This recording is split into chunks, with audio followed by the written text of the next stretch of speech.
Cycle चलाओ जी भर के, जियो जी भर के। G mart cycle paradise, Hero cycles के ऑथोराइज्ड डीलर, 66 फव्वारा चौक, उज्जैन। नमस्कार, जय श्री महाकाल। न्यूज मालवा में आपका बहुत बहुत स्वागत है। मैं हूं आपके साथ अंशुल द्विवेदी। आइए नजर डालते हैं क्या है आज न्यूज मालवा के इस बुलेटिन में खास।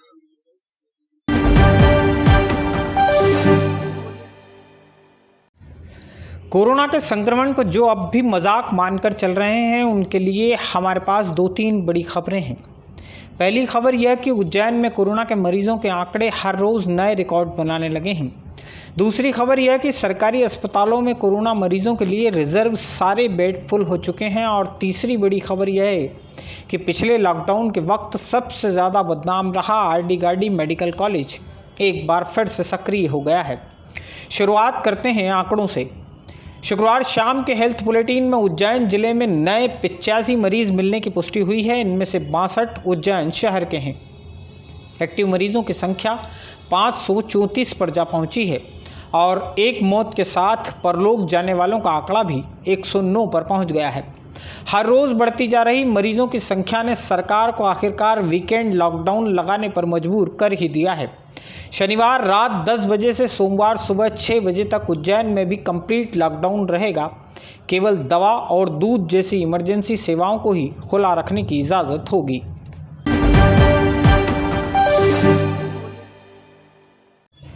शहर में ही रहने वाले 65 साल के बुजुर्ग सुधी नरेश्वर राय चौधरी पिछले कुछ दिनों से आरडी गार्डी मेडिकल कॉलेज में भर्ती हैं। उनका बेटा राहुल और पत्नी लगातार उन्हें बचाने के लिए संघर्ष कर रहे हैं। इस परिवार के साथ जो कुछ बीत रहा है वह आपके साथ भी हो सकता है। कोरोना संक्रमित मरीज सुधी नरेश्वर के बेटे के साथ हुई बातचीत आप सुनेंगे तो पाएंगे कि हमारे उज्जैन में हालात कैसे बन रहे हैं। जी, ऐसा हुआ कि हमको रात में फ़ोन आया था 24 तारीख की रात को, और उनने हमको ये बोला कि उनकी तबीयत बिगड़ रही है, सांस लेने में तकलीफ़ है। किसकी तबीयत बिगड़ रही है? मेरे पापा की, जो कोरोना पॉजिटिव हैं। अच्छा। और उनको हाई ब्लड प्रेशर और शुगर भी है। तो उनको पहले चरक में उन्होंने भर्ती करा था, घर से ले गए थे। फिर 2-3 दिन रखने के बाद उनने हमें फिर रात में एक बार फ़ोन लगाया कि ये इंजेक्शन, फ़लाने इंजेक्शन की ज़रूरत है। वो 6000 रुपये का इंजेक्शन। चरक हॉस्पिटल की? हाँ। और उनने बोला कि 6000 का इंजेक्शन है, एक इंजेक्शन 1500 का आएगा, आप जाके लेके आ जाओ, बहुत ज़्यादा इमरजेंसी है। तो हमने कैसे भी करके पैसे घर पे जो थे 6-5 हज़ार रुपये जो भी थे हमारे पास, हमने इकट्ठे करे और हम गए लेने, और वो लेके हम वहाँ पहुँच गए चरक भवन में। हमने वहाँ पे दे दिए। फिर उसी दिन रात को हमको 11 बजे हमें फ़ोन आया कि हमने उनको आरडी गार्डी भेज दिया है। तो हमने बोला कि आपने क्यों भेजा? तो उनने बोला कि उनकी हालत ज़्यादा क्रिटिकल हो गई थी। तो जैसे ही उनने ये बोला कि हालत क्रिटिकल होने वाला, हमारे पास इतने पैसे नहीं है कि हम वहाँ पे सरकारी में भर्ती कर दीजिए आप, या माधव नगर में, या कहीं जहाँ सरकारी इलाज हो जाए। तो उनने ये नहीं बोला और फ़ोन काट दिया हमारा चरक भवन से। फिर वो वहाँ ले गए। फिर आरडी गार्डी में ये हुआ कि मेरे को रात को 2:30 बजे फ़ोन आता है और बोलते हैं कि ये दवाई मंगवानी है। और जब पूरा शहर बंद हो गया था तो मैं और मेरा दोस्त मिलके हम कोठी रोड से, जो कि मैं मामा के घर में रह रहा हूँ अभी, वहाँ से मुझे 2:30 बजे इन्होंने परेशान करा और बोला कि जाके दवाई लेके आइए आप। हम आरडी गार्डी गए, बड़ी मुश्किल से दवाई की व्यवस्था करी और उनको दे दी। मात्र 400 रुपये की दवाई थी। कि 400 रुपये की दवाई भी ये इकट्ठी नहीं कर सकते इतने बड़े अस्पताल में। अभी आपका लगभग कितना खर्चा हो चुका है अभी के बाद? चरक में 6000 रुपये के आपके इंजेक्शन ले लिए गए? हाँ, वो तो पहले ही ले लिए थे। क्या आपको? नहीं, वो तो कुछ भी पता ही नहीं है उसका, कुछ भी नहीं बताया हमें, कुछ भी नहीं बताया हमें। वहाँ पे 25 तारीख से पैसे लगने चालू हुए हमारे। अभी लगभग कितना खर्चा हो गया आपका? अभी हमारा कम से कम 18,000 रुपये तो लग ही गए, है ना। और दवाई के सब मिला लें आप 25,000 तक, 22-25 हज़ार रुपये तक खर्च हो गए हमारे। अब पैसे बच्चे नहीं। क्या चाह रहे हैं यहाँ पे? हम चाह रहे हैं कि हम वहाँ पे आरडी गार्डी में वहाँ से फ्री हो जाए इलाज, या माधव नगर में कर दें, उनको फ्री इलाज हो जाए। सुना आपने, कोरोना संक्रमित मरीज सुधी नरेश्वर राय चौधरी का परिवार किस कदर अव्यवस्थाओं का शिकार हो रहा है। चरक भवन सरकारी कोविड अस्पताल है, लेकिन यहाँ उससे 1,500 रुपये के महंगे इंजेक्शन मंगवाए गए। बिना परिजनों को सूचना दिए परवारे ही मरीज को आरडी गार्डी मेडिकल कॉलेज में रेफर कर दिया गया और अब इस परिवार से हर रोज़ रुपए खींचे जा रहे हैं। दरअसल प्रशासन के पास इस वक्त केवल माधवनगर अस्पताल और चरक भवन में ही मरीजों के निःशुल्क उपचार की व्यवस्था है।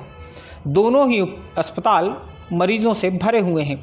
तीसरे विकल्प के रूप में केवल आरडी गार्डी मेडिकल कॉलेज या शहर के निजी अस्पताल हैं। जिनकी ताकत रुपए खर्च करने की नहीं है, वे आखिर कहां जाएं?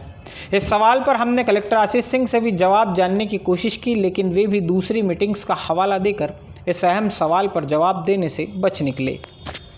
बेड 75 बेड चरक हॉस्पिटल में और 123 बेड माधवनगर हॉस्पिटल में, और लगभग माधवनगर हॉस्पिटल के तो 99% बेड भरे हुए हैं, चरक के 70% बेड भरे हुए हैं। नहीं, प्राइवेट हॉस्पिटल में हमारे यहाँ से कोई शिफ्ट नहीं किया जाता है। आरडी सुनिए मेरी पूरी बात कीजिए।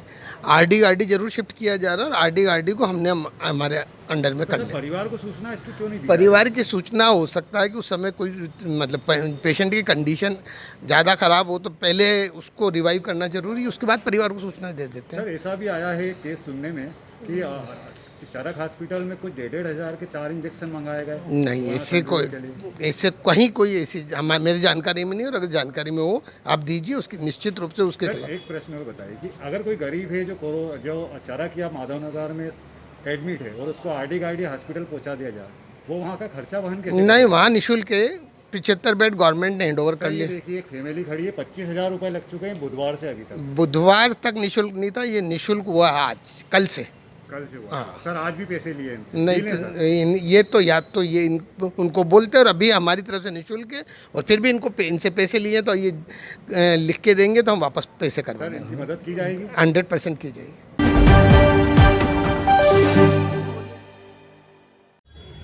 उज्जैन शहर के जाने माने पत्रकार और समाज सेवा के कार्यों में भी हमेशा अग्रणी रहने वाले डॉक्टर अरुण जैन का शनिवार को निधन हो गया है। डॉक्टर अरुण जैन स्वतंत्रता संग्राम सेनानी स्वर्गीय अवंतीलाल जैन के सुपुत्र थे। आप कई वर्षों तक नई दुनिया उज्जैन के ब्यूरो चीफ रहे। नई दुनिया के अलावा भी डॉक्टर जैन ने देश के कई बड़े समाचार पत्रों में अपनी सेवाएं दी और हमेशा अपने कलम के जरिए आम आदमी की आवाज़ को बुलंद करते रहे। शनिवार दोपहर हृदयाघात के कारण डॉक्टर जैन का निधन हुआ। शाम करीब 5 बजे डॉक्टर जैन की अंतिम यात्रा राजेंद्र नगर स्थित निवास से निकाली गई।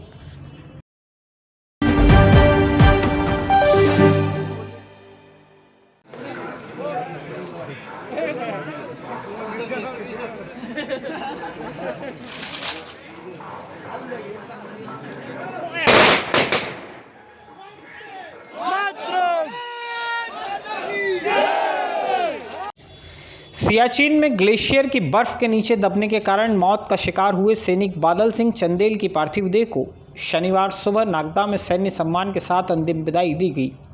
कोरोना का संक्रमण नागदा में भी हावी है। शुक्रवार की रात यहां 9 नए कोरोना पॉजिटिव मरीज सामने आए हैं। इस वजह से कलेक्टर आशीष सिंह ने आम लोगों से अपील की थी कि वे घरों पर रहकर ही शहीद बादल सिंह को श्रद्धा सुमन अर्पित करें। इस अपील का असर नहीं हुआ। नागदा में हजारों की संख्या में लोग शहीद बादल सिंह चंदेल की अंतिम यात्रा में शामिल हुए। पूरा नागदा देशभक्ति के माहौल में रंग गया था। भारत माता के जयकारे गूंज रहे थे। इस अंतिम यात्रा में सैकड़ों ऐसे लोग थे जिन्होंने मास्क तक नहीं लगा रखे थे। देशभक्ति का प्रदर्शन करना एक बात है और देश के प्रति समर्पण रखना दूसरी बात। जोश जोश में खुद के साथ अपने इलाके के लोगों, अपने परिवार के लोगों को खतरे में डालना देशभक्ति तो कतई नहीं है। भीड़ ज़्यादा थी, लिहाजा जेब कतरों की भी उड़ के लगी। शहीद बादल सिंह की अंतिम यात्रा में शामिल हुए आधा दर्जन लोगों की जेबें कट गई। एक जेब कतरे को तो रंगे हाथों पकड़कर पुलिस के सुपुर्द कर दिया गया।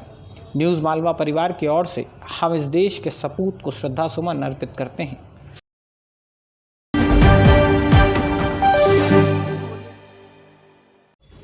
मास्टर प्लान के मुद्दे पर पिछले कुछ दिनों से हमारे शहर में खासा राजनीतिक हल्ला मचा हुआ है। क्षेप्रापार के गांव सावराखेड़ी और जीवनखेड़ी को मास्टर प्लान में आवासीय किए जाने के विरोध में शनिवार को कांग्रेस नेता, विधायक और पूर्व मंत्री जीतू पटवारी ने शहर में एक पत्रकार वार्ता ली। जीतू पटवारी के साथ विधायक रामलाल मालवी, मुरली मोरवाल और महेश परमार ने इस मुद्दे पर कांग्रेस का पक्ष रखा।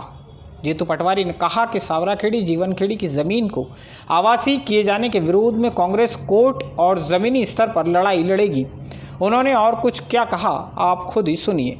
जिसमें नए निर्माण की बातें हो रही है, मैं मानता हूं कि उसमें भी एक सकारात्मकता होनी चाहिए।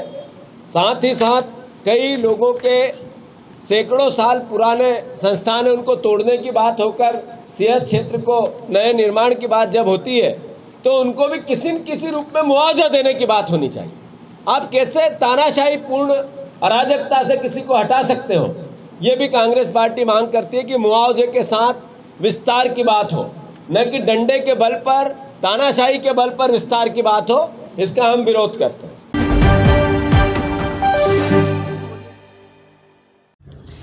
एक और आत्महत्या। पिछला लगभग एक पखवाड़ा बीत गया, एक भी दिन ऐसा नहीं गया जिस दिन शहर में कोई न कोई आत्महत्या का केस न हुआ हो। इस बार खंदार मोहल्ला इलाके में रहने वाले 42 साल के विजय जायसवाल का धैर्य जवाब दे गया। विजय जायसवाल ने शुक्रवार की शाम अपने घर में रखी सल्फास की गोली गटक ली। परिवार के लोग उन्हें एक निजी अस्पताल लेकर पहुंचे, जहां रात करीब 12 बजे उन्होंने दम तोड़ दिया। विजय जायसवाल खंदार इलाके में ही नमकीन की दुकान का संचालन किया करते थे। वे वकालत भी किया करते थे। विजय की पत्नी ने पुलिस को जानकारी दी है कि पिछले साल वे कोरोना संक्रमण की चपेट में आ गए थे। कोरोना से तो उबर गए, लेकिन अवसाद से नहीं उबर सके। संक्रमण ठीक हो जाने के बाद भी उनकी मानसिक हालत ठीक नहीं हो सकी थी। दोस्तों, ये कोरोना है, किसी को शरीर से तो किसी को मनोबल से तोड़ रहा है। इसलिए आप सभी दर्शकों से हमारी गुजारिश है कि इसे मजाक का विषय तो कतई नहीं बनाएं। सतर्कता भी बरतें और अपने भीतर के जुझारूपन को भी हमेशा जिंदा रखें, क्योंकि जिंदा दिली ही जीत का असली मंत्र होती है, फिर चाहे लड़ाई कैसी भी हो। न्यूज मालवा के इस बुलेटिन में फिलहाल इतना ही। अपना और अपने परिवार का बहुत बहुत बहुत ज्यादा ध्यान रखिएगा। फिलहाल मुझे दीजिए इजाजत। नमस्कार।